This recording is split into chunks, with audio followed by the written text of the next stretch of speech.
हम आगे भी बढ़ेंगे। कुछ ही क्षणों में हमारे बीच होने वाले हैं एक और बेहद जाने माने मेहमान, राजस्थान की राजनीति में एक अहम चेहरा है, जाने माने चेहरा है, युवा चेहरा है। बिल्कुल, हालांकि वो अपने आप को युवा कहने से अब मना करते हैं कार्यक्रम में। हालांकि आज जब मंच पर होंगे तो उनसे ये सवाल जरूर होगा, क्योंकि कहीं ना कहीं एक कार्यक्रम में कहते हुए नजर आए थे कि मैं अब 48 का युवा नहीं रहा। जी, आप समझ गए होंगे, राजस्थान के पूर्व उप मुख्यमंत्री और राजस्थान की राजनीति में दबदबा रखने वाले सचिन पायलट बस अब से कुछ देर के बाद आप सभी के साथ होंगे और कहीं ना कहीं उनसे सवाल होगा कि आखिरकार भजन लाल शर्मा जो सरकार है वो किस तरीके से चल रही है, क्या वो मुद्दे हैं जो वहां पर उठने चाहिए, क्या वो काम है जो कांग्रेस ने किए। क्योंकि आप देखिए, अशोक गहलोत के पास लंबे वक्त तक राजस्थान की जो एक तरह से कड़ी रही और उसमें वो उनकी भूमिका भी काफी महत्वपूर्ण थी।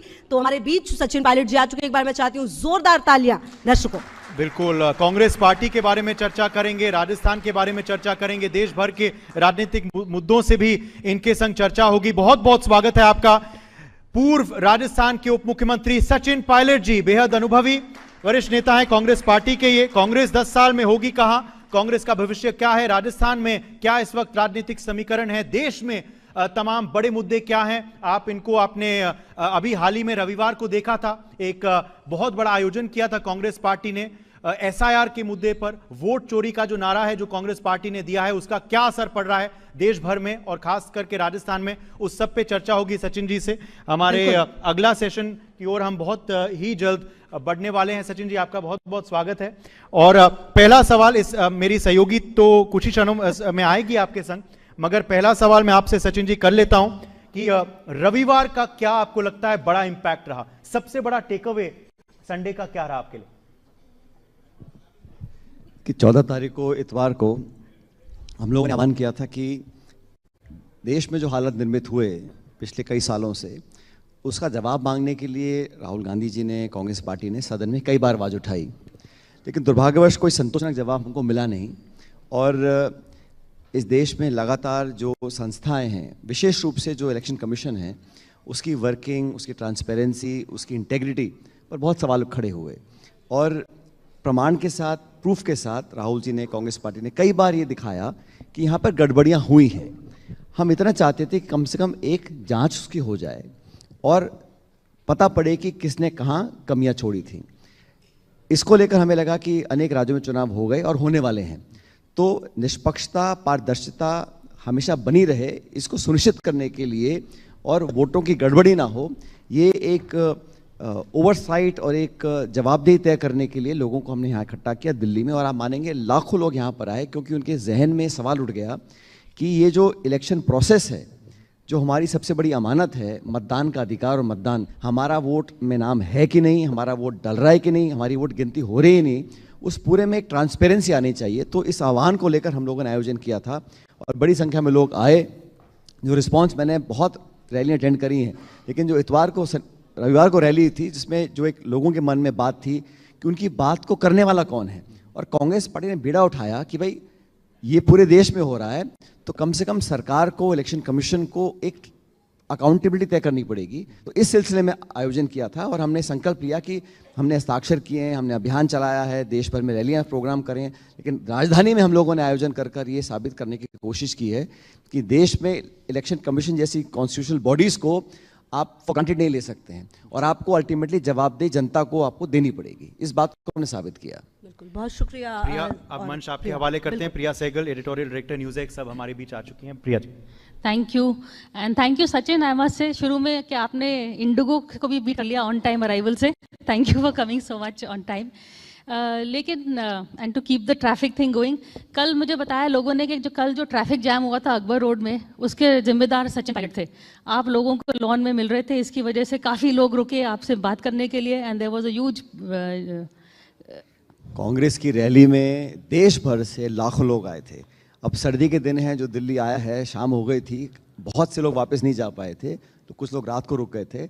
और जो कार्यकर्ता देश प्रदेश से आते हैं, उनका एक मन होता है कि दिल्ली में लोगों से मिलें, नेताओं से संपर्क करें, तो उस काम को हम हमेशा करते हैं। इसलिए हर रैली के बाद कार्यकर्ताओं से, नेताओं से मुलाकात कर हालचाल पूछना, और लंबे समय के बाद मुलाकात होती है उन दूर दराज के इलाके से आए हुए कार्यकर्ताओं से, तो अच्छा रहा। और मुझे लगा कि जैसा मैंने पहले कहा, इस आयोजन के माध्यम से कम जो लोग कुर्सी पर बैठे हैं जिन लोगों की जिम्मेदारी है कि इस देश में भारतवर्ष का नाम एक सबसे बड़े लोकतंत्र के नाम पर हम प्रसिद्ध हैं, उस क्रेडिबिलिटी पर कहीं कलंक ना लगे, ये कम से कम उनको अब जिम्मेदारी से निर्वहन करना पड़ेगा।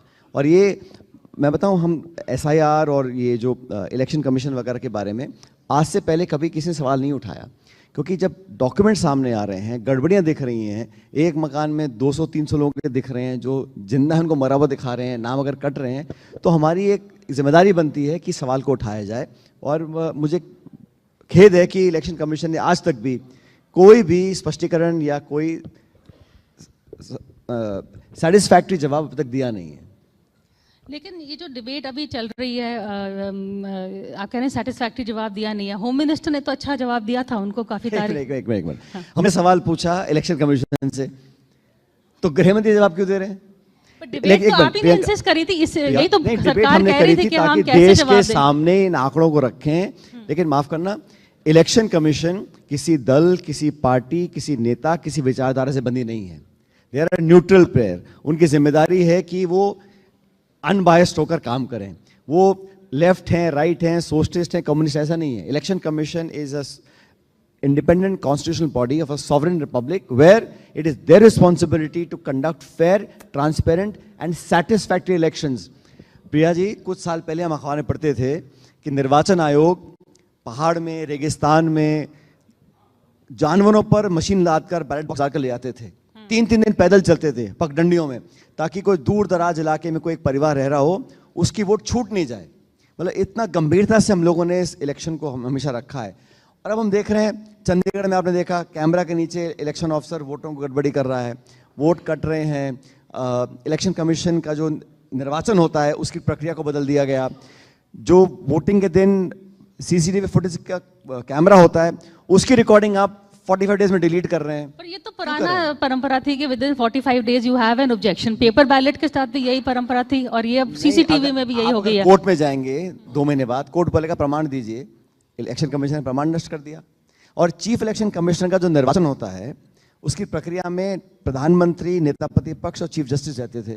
अब वो बदल के रख दिया, उसमें प्रधानमंत्री, गृह मंत्री और नेता प्रतिपक्ष। अब 2 के बहुमत से आप मर्जी इसको बना दीजिए इलेक्शन कमिश्नर। अब ये कहा है कि आपको जीवन भर इलेक्शन कमिश्नर के ऊपर कोई केस नहीं चलेगा। ये इम्यूनिटी जो है प्रधानमंत्री के पास भी नहीं है। तो ऐसा क्यों है कि इलेक्शन कमिश्नर को ये इम्यूनिटी दी है कि आप अपने कार्यकाल में और कार्यकाल के बाद भी आप पे कोई केस नहीं चलेगा, आपकी कोई जांच नहीं होगी? तो ये इम्यूनिटी देने का मकसद क्या है? पर जैसे कि होम मिनिस्टर ने जो 1-2-3 जवाब दिए थे थोड़े बहुत, उन्होंने ये भी कहा था कि ये जो परंपरा चल रही थी वोटर लिस्ट रिवीजन की, इट्स नॉट एनीथिंग न्यू, ये तो होती ही रही है within doctor Manmohan Singh time, Vajpayee ji time. 8 बार हुई है, हमारे टाइम में हुई है। लेकिन मैं आपसे पूछना चाहता हूं, इससे पहले जब SIR हुआ, कभी देश में चर्चा हुई? किसी को पता पड़ा कि BLO कौन है, कहां से आगे? 8-9 महीने चलता था। आज सैकड़ों BLOs ने आत्महत्या कर ली है। क्यों? क्या प्रेशर है उनके ऊपर, क्या दबाव है उनके ऊपर? वीडियो सामने आ रहे हैं, लोग एक BLO अपनी जान लेने पे विवश हो रहा है, कोई कारण तो होगा ना। हम तो ये पूछ रहे हैं कि आपको चुनाव से ठीक पहले 4 हफ्ते में करने की क्या जरूरत है? आप साल भर में करिए। इलेक्शन तो 4 साल के बाद है लोकसभा के। केरला में चुनाव चल रहे हैं पंचायतों के, नगर पालिकाओं के, उसके साथ साथ आप SIR करा रहे हैं। तो जल्दबाजी में, हड़बड़ी में करने का मकसद क्या है? BLOs पे इतना दबाव क्यों डाला जा रहा है? और हमारी ये डिमांड है कि इलेक्शन कमीशन जो वोटर लिस्ट होती है एक मशीन रीडेबल फॉर्मेट में हमको दे दे, हम भी चेक करें। वो नहीं देंगे आपको, क्यों नहीं देंगे? ये सब सवाल हैं जिसका जवाब मुझे लगता है इसी को देना चाहिए। आज कल ही बीजेपी ने अपना नया अध्यक्ष चुन लिया है and they've chosen someone who is fairly young also. तो इस तरह का जो मैसेजिंग जा रहा है, आपको लगता है कि कांग्रेस में भी कोई भी बन सकता है अध्यक्ष? एक ये भी मैसेज आ रहा है कि it doesn't have to be Delhi का headquarter favourite, it is also someone who is young and someone जिसके पास अनुभव है, एक्सपीरियंस है। तो इस कांग्रेस में आपको लगता है कि इस तरह की अपॉर्चुनिटी जो बीजेपी में मिल रही है वो कभी मिलेगी कांग्रेस के लोगों को? देखिए, नए अध्यक्ष बने उनके पार्टी के, उनको बहुत सारी शुभकामनाएं।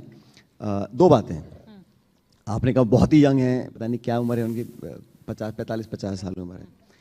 अब जिस पार्टी का जन्म 1984 में हुआ है, उस पार्टी का जो अध्यक्ष बनेगा उसमें कोई फ्रीडम स्ट्रगल वाला बनेगा नहीं।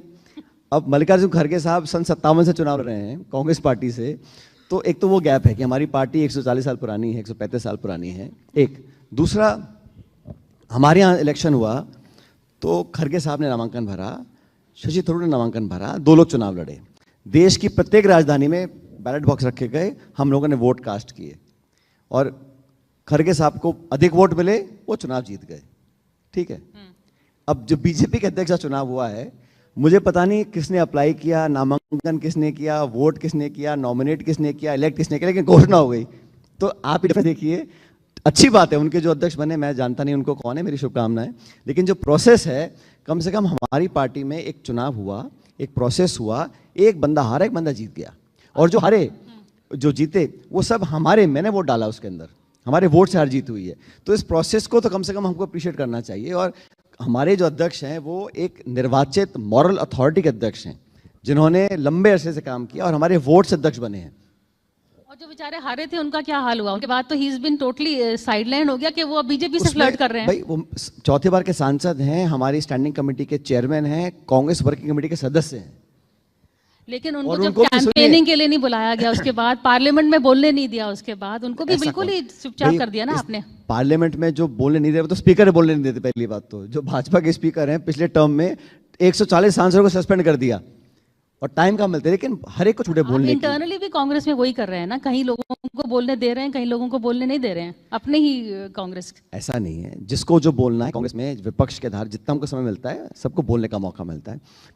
बात ये आपने कहा कंपैरिजन कर रही थी आप भाजपा और कांग्रेस में, तो दोनों पार्टियों का अलग अलग काम करने का तरीका है। ये बात सच है कि बीजेपी ने पिछले 3 चुनाव जीते हैं, हम चुनाव नहीं जीत पाए, लेकिन कांग्रेस पार्टी का जो विचारधारा और समर्थक और प्रशंसक हैं, मुझे लगता है कि वो पैन इंडिया, अगर कोई भी दल है जो नेशनली भाजपा को चुनौती दे सकता है एट अ नेशनल लेवल, वो कांग्रेस है। हमारे गठबंधन के तमाम साथी हमारे साथ काम करते हैं, लेकिन ये स्वाभाविक सी बात है कि पुरानी पार्टी जिसका केरला से कश्मीर तक हर जगह हमारा एक वोट बेस है, हमारा कार्यकर्ता हैं, तो पैन इंडिया लेवल पर इंडिया अलायंस बहुत स्ट्रांग है, लेकिन कांग्रेस वो दल है जो भाजपा को चुनौती देकर हरा सकता है।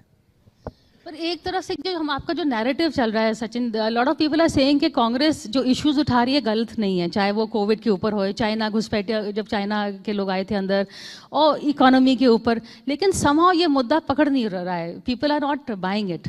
क्या क्रेडिबिलिटी कम है या आपका कम्युनिकेशन कम है? देखिए नाव पहले होता था चुनाव एक दल का दूसरे दल का, अब अनफॉर्चुनेटली क्या हो गया है कि एक सिस्टम डेवलप हो गया है, उसे माफ़ करना, मीडिया भी उसमें इन्वॉल्व है, तो जो दबाव है, जो प्रेशर है, वो सिस्टम का है, ब्यूरोक्रेसी का है, मीडिया का है, इलेक्शन कमीशन का है, सरकार का है। अब आप एक उदाहरण ले लीजिए फंडिंग का। सुप्रीम कोर्ट ने कहा कि इलेक्टोरल बॉन्ड्स आर इलीगल, कहा ना, उसके बावजूद भी भाजपा के खाते में उसी इलेक्टोरल बॉन्ड से 10,000 करोड़ रुपए पड़े हुए हैं। चुनाव से ठीक पहले भारत सरकार ने कांग्रेस पार्टी के खाते सीज कर दिए, खाते सीज कर दिए। मतलब लेवल प्लेइंग फील्ड कहां पर है? ठीक है, सरकार में जब पार्टी होती है तो चंदा ज्यादा मिलता है, मैं भी मानता हूं उस बात को, कितना, मगर 99-1 मतलब 99 और 1, आप अंश देखिए, इलेक्टोरल फंड्स बॉन्ड से मिले, सुप्रीम कोर्ट ने कहा गलत है, बावजूद उसके पैसा बीजेपी के खाते में पड़ा हुआ है।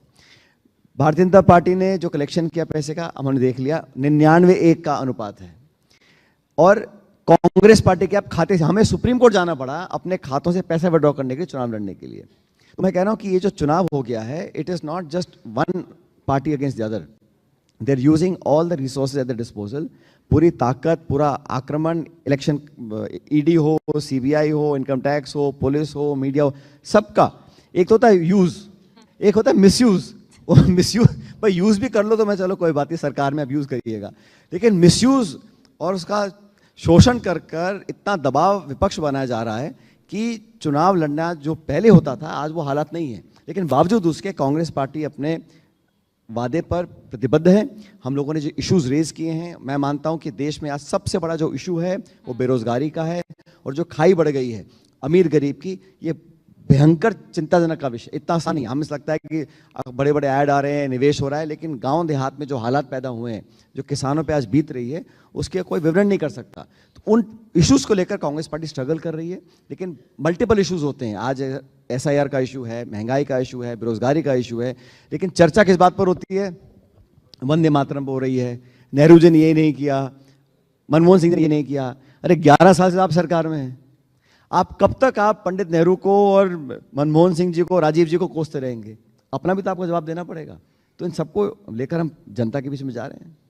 लेकिन प्रॉब्लम कांग्रेस का ये भी है, जैसे कि आपने बिहार में बहुत अच्छी शुरुआत करी SIR को लेके, लेकिन जब चुनाव आगे बढ़ता है तो फिर लोगों की जो इश्यूज होती हैं, जैसे आपने गिनाई हैं, रोजगार की, एम्प्लॉयमेंट की, एजुकेशन की, ये सब इश्यूज कांग्रेस, या तो आपके लीडर भी गायब थे और कांग्रेस ने इसको आगे तक नहीं बढ़ाया। सो शुरू आप अच्छा करते हैं, फिर बीच में कुछ गड़बड़ हो जाती है। अभी आप सब यहाँ बैठे हैं, कांग्रेस के बिहार के परिणाम की चर्चा होती है, होनी भी चाहिए, लेकिन कभी आपने चर्चा करी है कि जब बीजेपी चुनाव लड़ती है तमिलनाडु में, उनके 0 सीट आती हैं, केरल में लड़ती हैं 0 सीट आती हैं। मतलब हमारा जो परिणाम आया हमने देख लिया और हम बहुत चिंतित हैं कि हमारा जो परफॉर्मेंस था। लेकिन प्रिया जी, जो वोट शेयर था हमारा गठबंधन का, बहुत कमी उसमें नहीं हुई है। हमारा वोट पिछले उतना ही है, लेकिन क्योंकि फर्स्ट पास द पोस्ट होता है तो बीजेपी का स्ट्राइक रेट 92% है। मतलब 100 लोग खड़े किए, उसमें से 91 लोग जीत गए, ये भी अप्रत्याशित है। तो ये कभी कभी लोगों के गले बात उतरती नहीं है कि आप 100 में से 91, कोई वेव का इलेक्शन नहीं है, कोई सहानुभूति का इलेक्शन नहीं है, कोई बहुत मुद्दा वहाँ पे नहीं था, लेकिन खातों में आप पैसे डाल दीजिए वोटिंग से 10 दिन पहले और बोलो ये ऑनगोइंग स्कीम है, और सब तरह के हथकंडे अपनाने के बाद, खैर मैं जीत हुई है और हम चुनाव नहीं जीत पाए, मैं इसको स्वीकार करता हूँ। लेकिन जिन कारणों से ये सब हो रहा है, इलेक्शन कमीशन ने आज बिहार में सरकार को अलाउ किया है कि आप खातों में डाल दीजिए 10,000 रुपये। अभी चुनाव तमिलनाडु में होगा, अगर वहाँ की सरकार करना चाहेगी, क्या अलाउ करेंगे उनको? तो ये जो पक्षपातपूर्ण रवैया है, ये बहुत बड़े सवाल खड़े करता है। लेकिन ये जो वेलफेयर पॉलिटिक्स का जो शुरू हो रहा है कि चाहे चुनाव के पहले 10,000 दे दिए, ये तो कांग्रेस और सहयोगी ने भी कहा है, they are just doing it better, या उनकी सरकार है तो वो दे सकते हैं, आप सिर्फ मैनिफेस्टो में वादे कर सकते हैं, लेकिन कर तो सभी रहे हैं। रिया, कोई भी सरकार, कोई पार्टी हो, ये तो ऑब्वियसली वेलफेयर तो हमें कर रही है। हम राजनीति क्यों कर रहे हैं? जन कल्याण के लिए कर रहे हैं। लेकिन मैं कह रहा हूँ एक आचरण है, एक मर्यादा है। इलेक्शन घोषित हो चुके हैं, कोड ऑफ कंडक्ट लगा हुआ है, चुनाव 12 दिन बाद वोट पड़ेंगे, उस समय आप ये कहें कि ये पहली किस्त आपके खाते में जा रही है, अगर सरकार रिपीट नहीं हुई तो सेकंड किस्त नहीं मिलेगी। और बिहार जैसे राज्य में जहां व्यापक गरीबी है, वहां किसी महिला के खाते में डाल दीजिए कि ये शुरुआत है, अभी 2 किस्त और आएंगी, तो प्रभावित नहीं करेगा उसको। आप मीडिया वाले 2 दिन पहले सब बोलते हैं कोई कैंपेन नहीं करेगा, वोटिंग से 2 दिन पहले, लेकिन वोटिंग से 12 दिन पहले आप खातों में पैसे डाल दीजिए इस वादे के साथ कि ये पहली किस्त है और 2 किस्त मिलेंगे अगर रिपीट हो जाए। तो वेलफेयर पॉलिटिक्स की एक सीमा होती है और पॉलिटिकल पार्टीज का एक मर्यादा और एक कॉन्शियस होता है कि आप वादे करें, उस पर डिलीवर करें। लेकिन ये नहीं है कि आप 20 साल से नीतीश जी मुख्यमंत्री हैं, अब तक तो नहीं किया उन्होंने, पोलिंग से 10 दिन पहले कर रहे हैं। दूसरी बात, हमारी बिहार की बहनों और बेटियों को आपने पैसा दिया, बहुत अच्छी बात है, चलिए, लेकिन राजस्थान के बहन बेटियों ने क्या कमी है? राजस्थान की हमारी माँ बहनें हैं, उनके खाते में क्यों नहीं पैसे डाल रहे आप 10,000 रुपये? मैं बताता हूँ, क्योंकि वो चुनाव नहीं है, वहाँ चुनाव 3 साल के बाद होगा, तो वहाँ डालेंगे। तो ये selective distribution of money officially and unofficially, election commission आंख बंद करके बैठा हुआ है, ये हमको आपत्ति है। अभी मैंने लीडरशिप की बात करी तो एक हम पैटर्न देख रहे हैं हर स्टेट में कांग्रेस के साथ। आपके साथ हुआ इन राजस्थान, आपका और अशोक गहलोत के साथ, सिंधिया एंड दिग्विजय सिंह जी, अभी DK शिव कुमार एंड सिद्धरमैया जी। सो ये छत्तीसगढ़ में भी हुआ। ये कांग्रेस ये cut and paste her state में क्यों कर रही है? कुछ इसमें सोल्यूशन नहीं निकल सकता?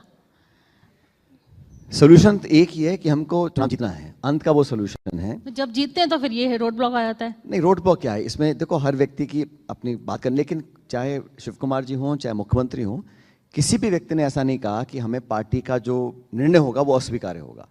अपनी बात रखी है, बोली है, कुछ मीडिया में बोला होगा, लेकिन अंत में सबने कहा कि हमारा लक्ष्य चुनाव जीतना है और पार्टी का जो निर्णय होगा उससे सब लोग उस पर अमल करेंगे। तो ये तो मैं समझता हूँ हमारे यहाँ कम से कम बात कर सकते हैं, बोल सकते हैं। किसी और दल में ऐसा नहीं है। हाँ, आप कहेंगे कि इससे नुकसान होता है, लेकिन अंत में मुझे लग रहा है कि सब बैठकर अपना समझौता कर आगे बढ़ेंगे और अल्टीमेटली हमें चुनाव जीतना है, उस उद्देश्य का काम करेंगे सब लोग। ऐसा नहीं है कि जब चुनाव जीत जाती है Congress, you don't know how to manage your wins also. Defeat तो अलग बात है, बट जीतने के बाद ही आपकी प्रॉब्लम शुरू होती है एक सॉर्ट से। आप एकजुट लेके लड़ते हैं, उसके बाद किसी आप सबको वादा कर दिया होता है, फिर ये 2.5 साल का तो कभी चलता नहीं है। इट्स जस्ट अ चुनावी दिस थिंग जो आपको दे देते हैं। देखिए, ये जो स्पेकुलेशन है मैं इस पर नहीं बोलूंगा, लेकिन आपने कहा आप जीत को मैनेज नहीं कर पाते हैं। आप यहाँ दिल्ली में देख लीजिए, चिला जी चुनाव जीती और 3 बार लगातार ये सरकार रिपीट हुई। असम में गोगोई साहब सीएम थे तो लगातार 3 बार वो सीएम बने। हरियाणा में हम लोगों ने आपको रिपीट किया। राजशेखर रेड्डी जी मुख्यमंत्री आंध्र प्रदेश के थे, 2 बार मुख्यमंत्री बने। तो ऐसा नहीं है कि कांग्रेस पार्टी गवर्नमेंट रिपीट नहीं करती है। आई थिंक सोनिया गांधी की कांग्रेस मैनेज कर सकती थी, राहुल गांधी की कांग्रेस वही नहीं कर कांग्रेस सकती है। कांग्रेस में अध्यक्ष और अब मैं पदाधिकारी आज हूं, पहले नहीं था, लेकिन पार्टी वही है, सोच वही है, कार्यकर्ता वही है। तो कहना गलत होगा कि तब की है। ठीक है, समय के साथ सब परिवर्तित होता है और होना भी चाहिए, क्योंकि अपने आप को अगर अडेप्ट नहीं करेंगे, आज की जो डिमांड्स हैं, आज की जो उम्मीदें आकांक्षा लोगों की हैं, अगर उसको हम नज़रअंदाज करेंगे तो हमें नुकसान होगा। तो अभी जो नई जनरेशन है, जो आज एक अलग तरह का भारत निर्मित हो गया, आज से 30 साल पहले ऐसा नहीं था। आज जो लोगों की उम्मीद एक्सपेक्टेशंस हैं, उसके अनुरूप हमको काम करना चाहिए। और हर पॉलिटिकल पार्टी को we are a mirror and reflection of society. तो लोगों के आज क्या दुख दर्द हैं, क्या उनके एम्बिशंस हैं, उसको हम अपने जहन में रखकर आगे बढ़ेंगे, वो हर पॉलिटिकल पार्टी को करना चाहिए।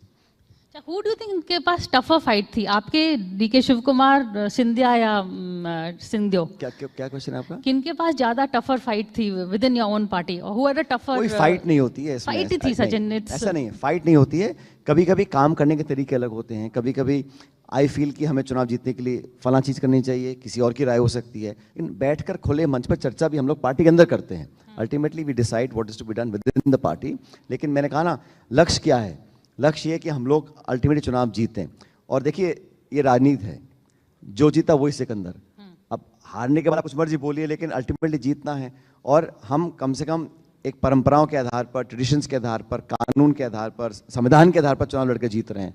अनफॉर्चुनेटली जो सत्ता में बैठे हैं उन्हें कोई फर्क नहीं पड़ता, आप कुछ मर्जी करो मत करो, उनको जीत से मतलब है। शाम दाम दंड भेद जो करना है करके चुनाव जीतो। और ये अनफॉर्चुनेटली एक नया नॉर्म बन गया है देश में। अच्छा, आपके इंडिया अलायंस के हु वुड यू से आपके सबसे 3 स्ट्रॉन्गेस्ट सहयोगी हैं जो आपके साथ हमेशा ये रहते हैं? ऐसे नहीं कर सकते। एक परिवार में जो सब लोग हैं बराबर के हैं, कोई छोटा बड़ा नहीं होता। लेकिन इंडिया अलायंस का लोग बार बार भूल जाते हैं कि जिन लोगों ने कहा था कि 400 पार, वो अटक गए 240 पे। और एनडीए का संख्या बल 292 है आज देश में, और इंडिया गठबंधन का 234 है। तो जो अंतर है बहुत अधिक नहीं है। ऐसा प्रतीत होता है कि बहुत ज़्यादा प्रचंड बहुमत है और एक तरफा सरकार, 2 बैसाखी पे सरकार चल रही है और एक खंडित जनादेश था। ये एक फुल मेजॉरिटी सरकार नहीं है। लेकिन आपने बहुत, जैसे आपने कहा कि आपने 400 पार रोक दिया, लेकिन आपने बहुत जश्न मनाया था कि कांग्रेस अब 100 सीट हो गई है, 3 डिजिट पे आ गई है। अब एक और 100 का आंकड़ा आ रहा है, जैसे कि राहुल गांधी अपनी 100th डिफीट चौक अप करने वाले हैं। तो इसको कैसे आप लेंगे? आप डिफीट की बात करती हैं और मैं हर हार को बड़ी विनम्रता से स्वीकार करता हूं। लेकिन जैसे मैं रिपीट कर रहा हूं कि 2024 के चुनाव में जब सब लोगों ने कहा था कि, आपने भी कहा मीडिया ने, कि 300 400, कोई तो 500 बोल रहे थे, लेकिन अल्टीमेटली वो 240 पे अगर रोकने का काम किया तो उसमें काफ़ी हद तक उसका जो क्रेडिट है वो कांग्रेस पार्टी के लीडरशिप को जाता है। क्योंकि हम लोगों ने यात्राएं करी, भारत जोड़ो यात्रा करी, देश में एक जागरूकता पैदा करी कि संवैधानिक संस्थाओं को खतरा है, संविधान को इटसेल्फ कुछ लोग चुनौती दे रहे हैं। इन सब बातों को लोगों ने एक्सेप्ट किया और संख्या बल कांग्रेस का 50 के आसपास था, 100 पे पहुंच गया। तो उस बात को साल भी नहीं हुआ है, 1.25 साल हुआ है। लेकिन ये जो रिजल्ट था, ये पब्लिक का नेशनल एक व्यू पॉइंट सामने आया। अब विधानसभा चुनाव में हम लोग कुछ चुनाव जीते, कुछ चुनाव हारे, लेकिन मुझे लग रहा है कि आने वाले समय में इंडिया गठबंधन अच्छा परफॉर्म करेगा। अभी चुनाव आसाम में है, केरला में परिणाम आए लोकल बॉडीज़ के, कांग्रेस ने स्वीप किया उस चुनाव को और वहाँ बहुत जल्द चुनाव होंगे। उम्मीद है कि हमारी सरकार वहाँ बनेगी। असम में चुनाव है, फिर उत्तर प्रदेश में चुनाव है। और इंडिया गठबंधन का परफॉर्मेंस, साथ नहीं लड़ रहे हैं पंचायत चुनाव। क्या कह रहे हैं? पंचायत चुनाव जो 26 में है, वो तो आप समाजवादी पार्टी के साथ शायद नहीं लड़ रहे। पंचायत चुनाव सिंबल पे नहीं होते ना पंचायत चुनाव, लेकिन जो विधानसभा चुनाव होंगे, और मुझे लगता है कि अखिलेश जी ने इसको स्पष्ट किया है, हम लोगों ने भी कहा है, हम मिलकर चुनाव लड़ेंगे और तमिलनाडु में मिलकर चुनाव लड़ेंगे। तो ये हर चुनाव एक चुनौती होता है, कुछ हारते हैं कुछ जीतते हैं, लेकिन मैं मानता हूं कि निष्पक्षता, पारदर्शिता और ट्रांसपेरेंसी सबसे ऊपर है। हार जीत तो बहुत होती है, लेकिन जो क्रेडिबिलिटी ऑफ सिस्टम है उसको अगर कोई चैलेंज करता है तो जवाब मांगना हमारा अधिकार है। Thank you Sachin ji. Last question, अगर हम अगले मंच में आपको बुलाएं विद वन सीनियर लीडर, तो मैं वो सीनियर लीडर कांग्रेस का किसको बुलाऊं? दिग्विजय सिंह जी को बुलाऊं, अशोक गहलोत को बुलाऊं, सिद्धारमैया को बुलाऊं? आप सभी को बुला लो, मुझे लगता बढ़िया होगा। वो तीनों हम चार हो जाएंगे। Thank you. बहुत बहुत शुक्रिया सचिन पायलट जी आपका कि आप हमारे मंच में आए। एक तस्वीर, पूर्व राजस्थान के उप मुख्यमंत्री सचिन पायलट जो विपक्ष। For more such videos, subscribe to the NewsX YouTube channel, hit the bell icon.